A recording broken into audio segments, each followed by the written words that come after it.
Hello and welcome into the Sporting Pod. Along with Tony Allegretti, Mauricio Ruiz, and Emerson Burris, I'm Cole Pepper. Coming up today on the pod, the men's team has arrived, what the first days have looked like for the USL Championship squad. The women prepare to return to the field, atop the table, and Tony's travel blog. That's all straight ahead. We're fed by the Bearded Pig, locally owned and operated, with the original location in San Marco. Make sure you swing by the Bearded Pig for great barbecue and great times, as I did earlier this week when I had the pulled pork sandwich and the burnt ends, and I went with sweet potato fries on the side. There we go. And the pickle's always a nice way to finish it off. And I didn't get to go. You were invited. I know. I'd already left the scene. Yeah. All right. Let's see. Let's start with the reason why the scene that Emerson left was Men's Media Day. So there are two different kinds of media days. One is when local media come for interviews and photos and videos and that sort of thing, and that will happen next month. But internal media day is when we gather all of the videos and photos and different things that we'll use on the scoreboard and website and social media and a little bit of broadcast, but all those things. And we did it at PRI Productions there, right across the street from the Bearded Pig. Thank you, Tony. Emerson, Yes. this is I know Mao and Tony will have different perspectives based on being there or not being there. What did you make of the media day? I thought it was fun. It was different from the women. The stations were set up a little bit differently.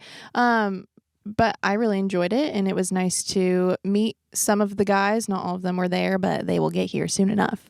But no, it was really fun to interact with them. And Cole, you kept saying it's like the first day of school for these guys because a lot of them had never met each other before.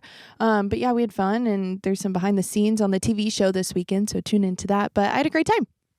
Awesome. Did it seem like they were bonding? Like, it's always an interesting, melting pot situation. And I would say even more so a melting pot with the men's team than the women's team. Oh, yeah. Because of the more dramatic international flavor of Difference the men's of team. experiences. Yeah. You have more, like, you've got guys who have kids. You've got married and affianced and other things. Whereas the women's team, so predominantly were players coming out of college with a few veterans. But many of the veterans were just young, a year out of college or so. So what was it? I did a little eavesdropping, just kind of hanging around. And Brem Suo-Mauro, who is a number 6, is, and position-wise, jersey number 32, was standing next to him, and he was introducing himself to everybody. And where'd you play? Or where'd you come from? What'd you do? Oh, did you play with this guy? So everybody's trying to find those connections of who somebody played with or for. So it seemed like everything was going well from that standpoint. You never, and I had this conversation with Luke Graniter.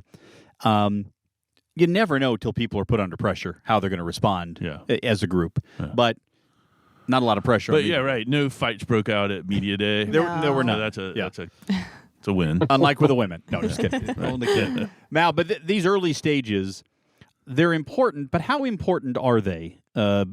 Before they get out on the pitch. Well, they're important because they're building culture right away without them even knowing. Little bonding experiences like a media day. Like coaches really dig into though, and they're watching, right? Coach Fox and even Mark, because it's a lot of his roster that he kind of put together.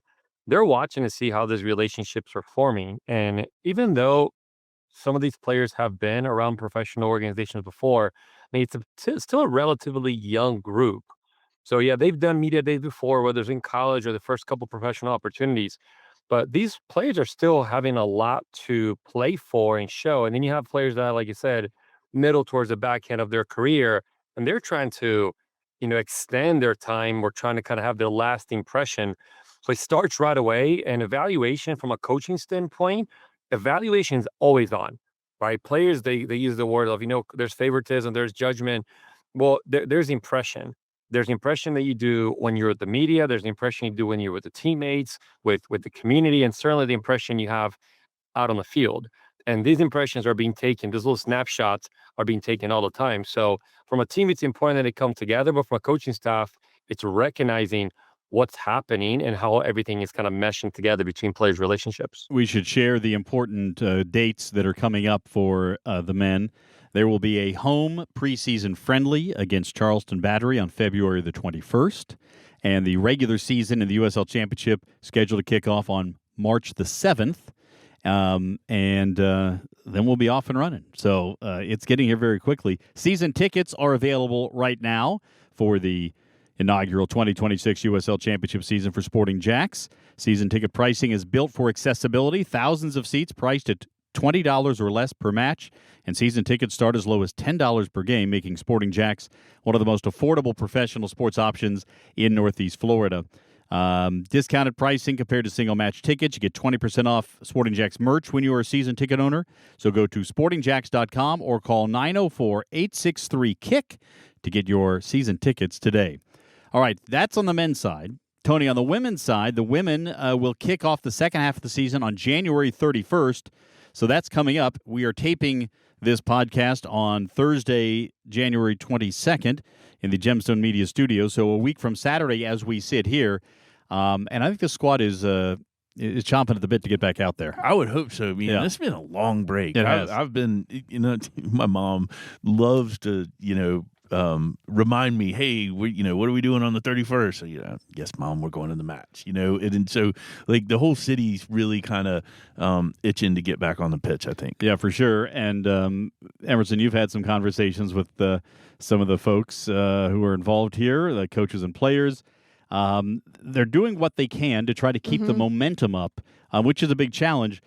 But they also, I've gotten the sense that they really understand that there is more work to be done. Yeah, I think so too. And we talked to Stacey Balaam after practice the other day, and she said it's really hard when we don't have a game. And I talked to some of the girls, and they're like, yeah, we're getting a little bored. Like, we're ready for competition. And now that we're at the top of the table, I think that there's still more to prove, and hopefully we stay at the top of the table. And I'm ready to get back on the field too. I'm so excited. Mal, cohesion is a big thing, and this team has had very good cohesion. They've brought in some new faces, including Casey Smekrud, who is a winger and defender, and also Christina Roque from on loan from Racing Louisville, the former Florida State keeper.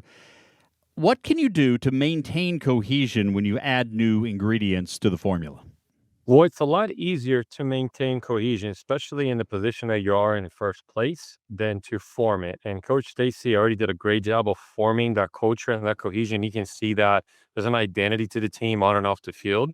And now it's about plugging these players in and introducing them into the form, whether they come in right away to take someone's position away. So coach has to manage that, or if they come in to kind of add depth. At the end of the day, you don't add to your team so they can sit pretty on the bench or not even get rostered. So these are some of these obstacles that coaches and players have to manage that fans sometimes don't really think about. What if one of the new players is taking a spot of a really good friend or a roommate on the team? How do they feel about it? So having the coach already set in place and good leaders, I think these are kind of where the locker room manages itself. Coach Balaam will be having conversations with some of the senior leader players on the team, players of influence, to make sure that some of these little nuances, how do you upset a team that's in first place? Well, start adding new players to it, and you see things kind of go out of whack really quickly. She's aware of it. She's experienced enough. And so she'll be talking to those senior players to make sure that the infusion of new blood in the team, it feels really good, but there'll be some things to make sure that she's being watchful for, so it doesn't disrupt the cycle that they're on. Yeah, it's one of those things where the coach has to keep it between the lines, but it's really up to the players, Tony, to keep it right on target. That's right. And then, there's a lot of Sophie Jones in there, right? Mm-hmm. You really want to trust that your captain can keep the family upbeat and progressing. And that's one thing that I think is really evident in this club in the first half of the season, is that game by game, we look like we were improving. Mm-hmm. Like we really, different teams would throw some different things at us, and we had to adapt. And it really looked like we were taking that on. I had Alan Kirkup, the associate head coach of the women's team, on the Coaches Show on radio this week, and one of the things he mentioned was early in the season he thought the team was playing very well, but they they weren't finishing as well, or they weren't getting a bounce here or there. But he felt like they were playing very well. As the season went on, they figured out what they had to do to turn the good performances into good results. Well, now if you can take that to the next level, where the good performance and great results come, that could be something special. And of course, we've got again another half of the season to go before the postseason. But it's something that Sporting JAX has a great shot at as a top team in the Gainbridge Super League. Speaking of which, if you want to come out to the restart of the second half of the season on January the 31st against Carolina Ascent, think about a family pack. You can choose up to 8 tickets to the game. Get a hot dog or burger, chips, and a drink. You can choose any game on the schedule, including that one on the 31st. Our family packs are a great way to get your group out to the game. 904-863-KICK or visit sportingjax.com. And for more on Sporting JAX, we mentioned that on radio every Tuesday at 6, it's the Coaches Show on 1010XL. You can listen live and on demand at 1010XL.com. We have head coach Stacey Balaam or Liam Fox, or sometimes both. Mark Warburton will join me occasionally. We'll hear from players from both teams. This week we heard from Ethan Dudley. You can listen on demand at 1010XL.com. And you can hear Emerson as well. Yes, you can. Each and every week. All right. Time now for Tony's Travels. Woohoo! Yes. Would cue the Uncle Traveling Matt music. Yes. Are we all Fraggles here?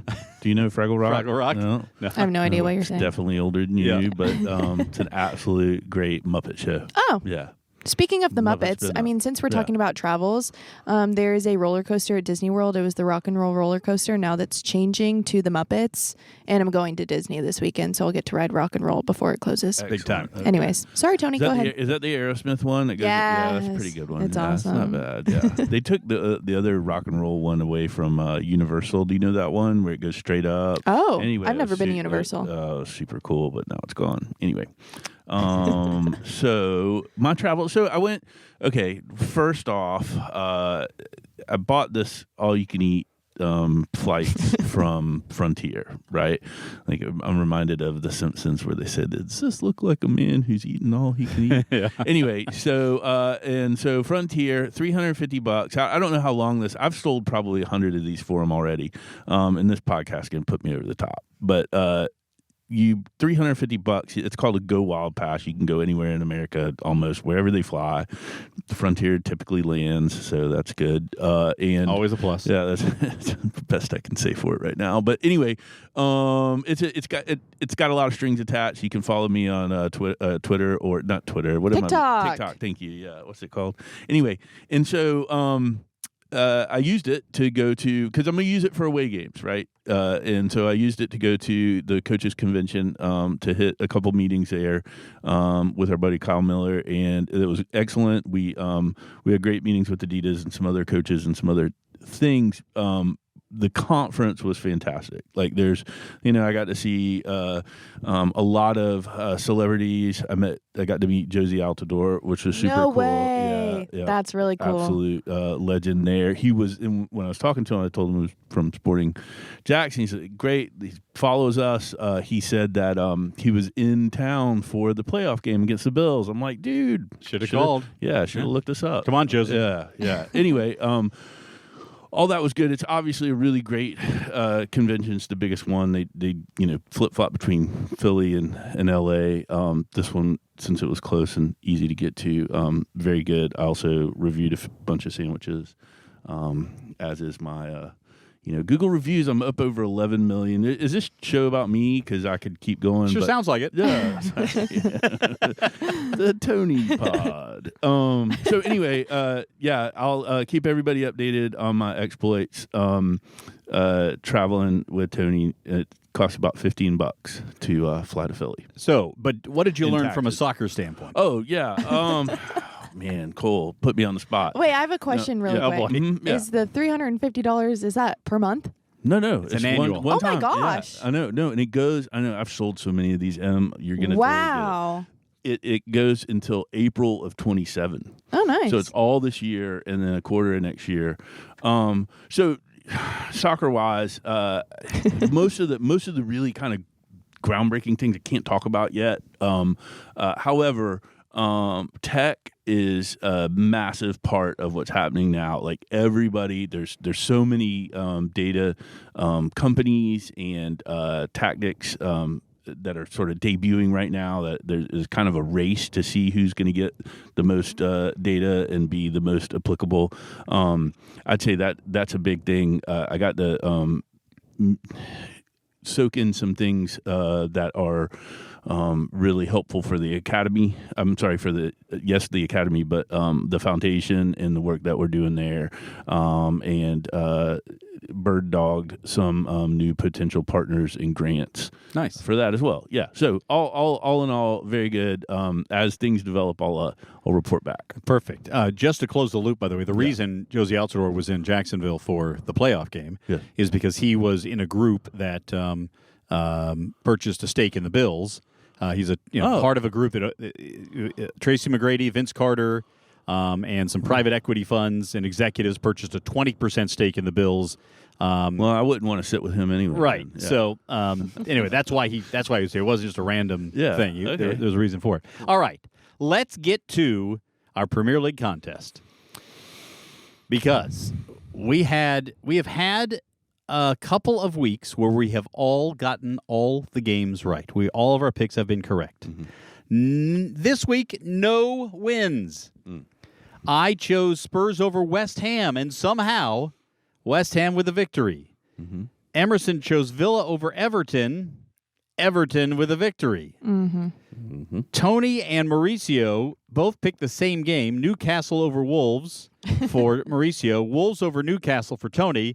They both get a point from a draw. I think that's one of those things where Wolves won 1-1. Yeah. For Wolves, come on. For sure. So it was a big weekend for the teams at the bottom of the table. So our standings as of the moment: Tony in the lead with 37 points. I'm 3 points back with 34. Mauricio at 29. You can just skip over me. Emerson with 24. A reminder, plenty of season left. A reminder that you can only pick the same team twice.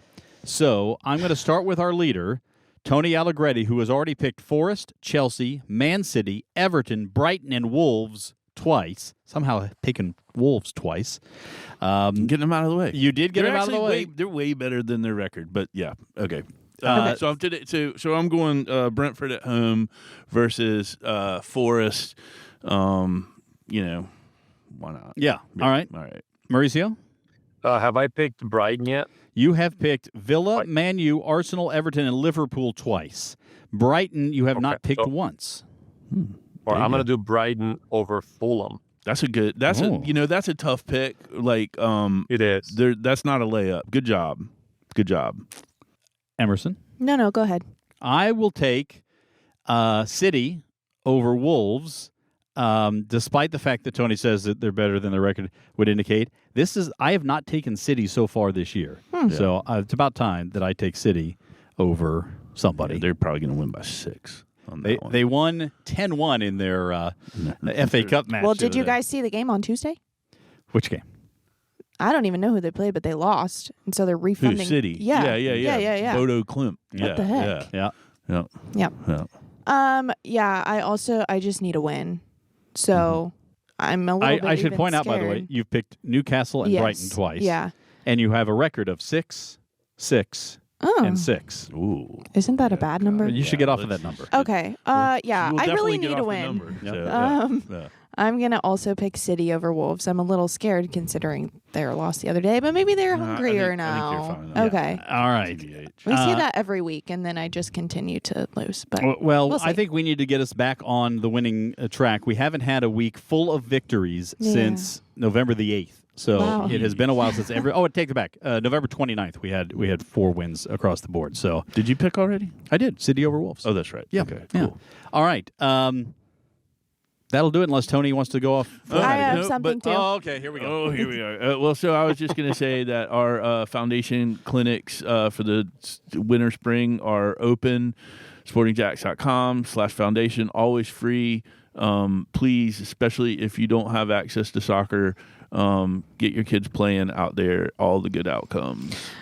Last night, I went down to Veterans Park, and you can tune into Sporting JAX report this weekend to see more about the story, but when I was there happened to be some coaches in attendance, and I talked with Emil, who is a very prominent presence in the supporters group. Yes.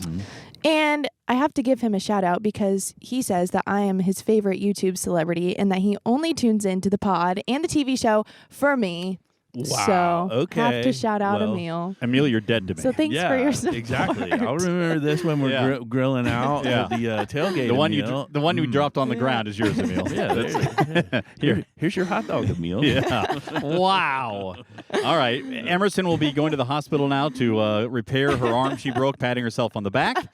Mao, anything you want to contribute here before we call it a night? No, I feel like we have a lot of content in Tony Allegretti's podcast show. So I won't take the thunder away from him. Thank you for co-starring. All right, that'll do it for us here on the Sporting Pod.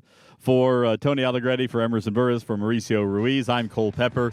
Share this podcast with your soccer fan friends. Let's grow the community. And thank you for listening to The Sporting Pod.